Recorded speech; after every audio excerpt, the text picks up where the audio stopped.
Welcome back to new video. आप सभी का स्वागत है मेरे यूट्यूब चैनल कोरोना पढ़ाई में। और आज हम आ चुके हैं 7th स्टैंडर्ड के साइंस के साथ। और आज के हमारा चैप्टर का नाम है प्रॉपर्टीज़ ऑफ नेचुरल रिसोर्सेज। और ये है हमारा तीसरा चैप्टर और ये है हमारे तीसरे चैप्टर का दूसरा पार्ट। चलिए पढ़ाई करते हैं। Take ice cubes in a glass up to 3 to 4th of its height. Now observe what happens and how did the water droplets appear on the outside of the glass. Due to the ice cubes in the glass, the air surrounding of the glass cools down as the water vapor in the air cools down.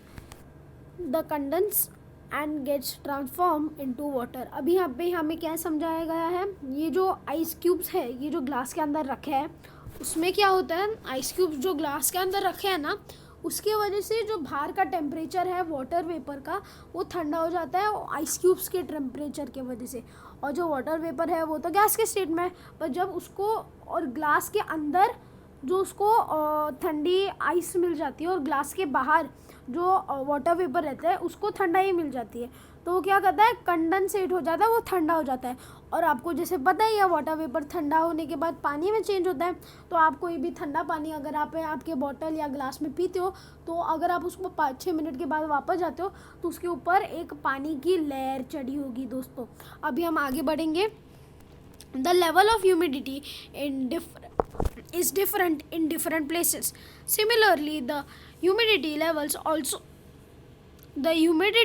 also change from time to time during the period of a single day. The level of humidity of air is determined by the capacity of hot water vapor. During the night or at the dawn, when the temperature of the air is low, the capacity to hold the vapor is less, as sometimes the excess vapor transforms into water droplets, and that is what we call dew. अब रात के समय क्या होता है दोस्तों, या सुबह जब सुबह होने वाली होती है सनराइज़ के पहले क्या होता है, अगर आप सनराइज़ के पहले आप आपके लीव्स के ऊपर देखोगे तो पानी के ना छोटे छोटे ड्रॉपलेट्स होते हैं। वो किस कारण होते हैं, क्योंकि रात को जब ह्यूमिडिटी और वाटर वेपर का टेम्परेचर लो होता है और वो ठंडा हो जाता है तो उसमें क्या होता है, ठंडे होने के कारण वो पानी कंडेंसेट होने लगता है। जो वाटर वेपर है वो कंडेंसेट होने लगता है।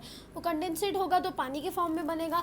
और वाटर वेपर हर एक जगह पे है, तो जो प्लांट्स के ऊपर जो वाटर वेपर होता है वो प्लांट्स के जो लीव्स है वो उसके ऊपर आके बैठ जाता है और उसे ही हम कहते हैं मॉर्निंग ड्यू। दोस्तों ड्यू। और आप अगर सुबह कभी 5-4 बजे सुबह उठ गए ना जल्दी तो आप ये मॉर्निंग ड्यू एक्सपीरियंस करने को देख सकते हो दोस्तों। In the afternoon, when the temperature of the air is high, the capacity of the air hold the moisture also increases. Then, compared to the full capacity to hold water, the proportion of the moisture in the air is less, and we feel that the air is dry. अब जब afternoon morning ये जो time है जहाँ पे सन अच्छे से bright shine करता है तो अभी क्या होता है, जो वाटर वेपर है वो पहले से गैस के स्टेट में हो जाती है और गर्मी बढ़ जाती है तो वाटर वेपर ना के बराबर हो जाता है। वाटर वेपर नहीं ऐसे नहीं हो सकते पर ना के बराबर हो जाता है। तो उसमें क्या होता है, हमें ठंडी कम महसूस होती है। जो कोल्ड टेम्परेचर था रात को जो बना था वो वापस कोल्ड टेम्परेचर नहीं रहता, वो ह्यूमिड और हॉट टेम्परेचर बनने शुरू हो जाता है। तो इसलिए to hold the proportion of moisture in the air is less and we feel that air is dry. पहले कैसे लगता था, एयर सूखी है। पहले क्या लगता था हमें, एयर सूखी नहीं है, एयर गीली है। तो अभी हमें कैसे लगता है, एयर सूखी है, एयर में वो मॉइस्चर नहीं है जो हमारे बॉडी को ठंडा फील करेगा। दोस्तों the proportion of water in the air is high during the monsoon and the coastal areas. As the result we feel the dampness or the humidity. जब मानसून होता है तभी क्या होता है, बारिश हो जाती है। तो बारिश होने के बाद कैसा रहता है, जो क्लाइमेट रहता है वो ठंडा रहता है और जो वाटर वेपर होती है वो ज़्यादा होती है और उसी कारण जो एटमॉस्फेयर होता है वो ठंडा होता है। तो उसकी वजह से हमें क्या लगती है, हमें लेजीनेस फील होती है, हमें डैम्पनेस फील होती है और हमें ह्यूमिडिटी होती है। ह्यूमिडिटी फील होती है, गर्म होना भी फील हो सकता है क्योंकि क्या है, अगर ज़्यादा आपको पहले से गर्मी हो रही है और थोड़ी सी बारिश हो जाए और फिर वो बारिश वापस चली जाए तो आपको और ज़्यादा गर्मी होगी। ये साइंटिफिकली प्रूव्ड है और ये ऐसे एक एक्सपेरिमेंट में हुआ है दोस्तों। In summers wet clothes dry quickly but in rains they do not, why is that so. अब यहाँ पे टेक्स्ट बुक से हमें यहाँ पे एक क्वेश्चन पूछा गया है, इन समर्स जो कपड़े होते हैं वो जल्दी से सूख जाते हैं, ऐसा क्यों है? क्योंकि जो सनरेज होती है वो ब्राइट रहती है और वो ब्राइट होने के कारण, वो गर्म होने के कारण जो कपड़ों में वाटर है, जो कपड़ों में जो मॉइस्चर है वो इवेपोरेट हो जाता है दोस्तों। वो इवेपोरेट कारण होने से तो वो जल्दी से सूख जाते हैं। अगर हम ये रेनी सीज़न में देखें तो ये रेनी सीज़न में क्या नहीं होता, हम क्या करते हैं रेनी सीज़न में हमारे कपड़े घर के अंदर सुखाते हैं, कोई भी पंखे के नीचे। क्योंकि क्या जो पानी, जो एयर के कारण जो पानी है उन कपड़ों में वो जल्दी से सूख जाए। पानी, कपड़ों के अंदर का जो पानी है उसके सुखाने के लिए दो मेथड होते हैं, एक तो सूरज में टांगना या दूसरा हवा से सुखाना। तो हम लोग रेनी सीज़न के टाइम क्या करते हैं, हम बालकनी में नहीं टांग सकते क्योंकि क्या बारिश होती है और बारिश होती है तो कपड़े और गीले हो जाएंगे, तो कपड़े सूखेंगे नहीं। तो इससे क्या होता है, हम लोग नहीं करते। ऐसा क्यों होता है? और वो जल्दी से सूख भी नहीं सकते। अगर रेनी सीज़न शुरू है और बारिश ख़त्म हो जाती है और फिर आप कपड़े सुखाने चले जाते हो, पर वो जल्दी से नहीं सूखेंगे, वो 1-2 दिन लेंगे सूखने के लिए। ऐसा क्यों होता है? वो इसलिए होता है क्योंकि रेनी सीज़न के टाइम हवा में वाटर वेपर बहुत ज़्यादा रहता है as compare to the summer season.